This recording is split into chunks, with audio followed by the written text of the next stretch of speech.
पेरणे फाटा येथील ऐतिहासिक विजयस्तंभ शौर्य दिन सोहळ्यास आता अवघे 4 दिवस उरले असून सोहळ्याच्या ठिकाणी प्रशासनाकडून जय्यत तयारी सुरू आहे।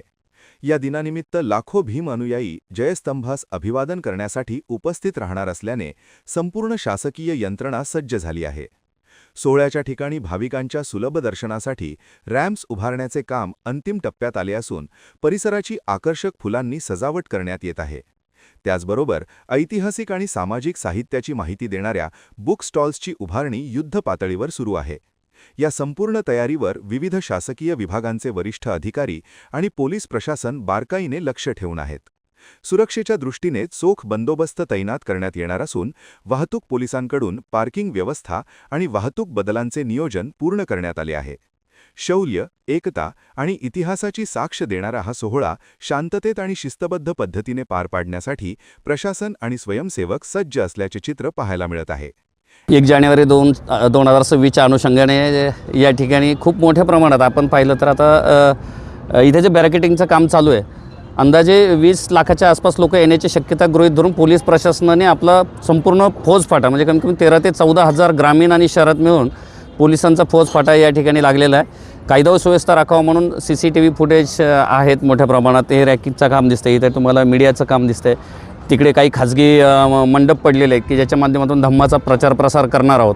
म्हणजे आणि मागील 3-4 दिवसापासून विविध विभागातील प्रशासनातील मोठे मोठे अधिकारी या कार्यक्रमावर सगळेजण लक्ष ठेवून आहेत की हा कार्यक्रम यशस्वी करण्यासाठी सगळेजण प्रयत्न करतात। उद्यापासून इथे फुलाचं डेकोरेशन चालू होईल, म्हणजे स्तंभाचा वरचा भाग जो आहे तो फुलांनी सजवला जाणार आहे। उद्या इथे क्रेन येईल मोठ्या प्रमाणात आणि तिथे फुलांचं संपूर्ण सजावट केली जाणार आहे। आपण स्तंभाच्या उजवीकडे बघितलं तर सार्वजनिक शौचालयाची जी काही व्यवस्था असते सुलभ शौचालयाची, तर मोठ्या प्रमाणात सुलभ शौचालयाची व्यवस्था प्रशासनाच्या वतीने झालेली आहे। अंदाजे हजारो लोक या ठिकाणी आत्ताच उपस्थित आहेत, जे देहूला जाऊन मानवंदना देऊन या ठिकाणी मानवंदना देण्यासाठी आलेले आहेत। तर हजारो लोकांची व्यवस्था आत्ता झालेली आहे। येणाऱ्या 2 दिवसामध्ये लाखो लोकांच्या मूलभूत सुविधा आपल्याला ह्या स्तंभ परिसरात आणि स्तंभ परिसरातील पूर्व बाजू म्हणजे नगरच्या दिशेला आणि पुण्याच्या दिशेला झालेल्या दिसतील। याच्यामध्ये प्रामुख्याने पुण्याच्या दिशेला कमीत कमी 200 ते 250 एकर जागा ही पार्किंगसाठी उपलब्ध करून देण्यात आलेली आहे। एवढ्या मोठ्या प्रमाणात या ठिकाणी गाड्या किंवा भीमसैनिक उपस्थित राहणार आहे। पूर्वेला देखील 150 ते 250 एकर जागा पार्किंगसाठी उपलब्ध करून दिलेली आहे प्रशासनाच्या वतीने। कारण यावर्षी महानगरपालिकेच्या ज्या काही निवडणुका येऊ घातलेल्या आहेत त्याच्यामुळं इकडे येणाऱ्यांची संख्या भीमसैनिक इथे येणाऱ्यांची संख्या खूप मोठ्या प्रमाणात असेल, कारण काही त्यांना बसेस वगैरे सुविधा उपलब्ध करून दिल्या जातील आणि कमीत कमी 2 ते 3 लाख, इतर वर्षापेक्षा 2 ते 3 लाख भीम अनुयायी या ठिकाणी 1 जानेवारीला जास्त प्रमाणात येतील। मोठ्या प्रमाणात भीम अनुयायी इथे येणार आहेत असं म्हणताय आपण, तर येणाऱ्या भीम अनुयायांना काय संदेश द्याल आपण?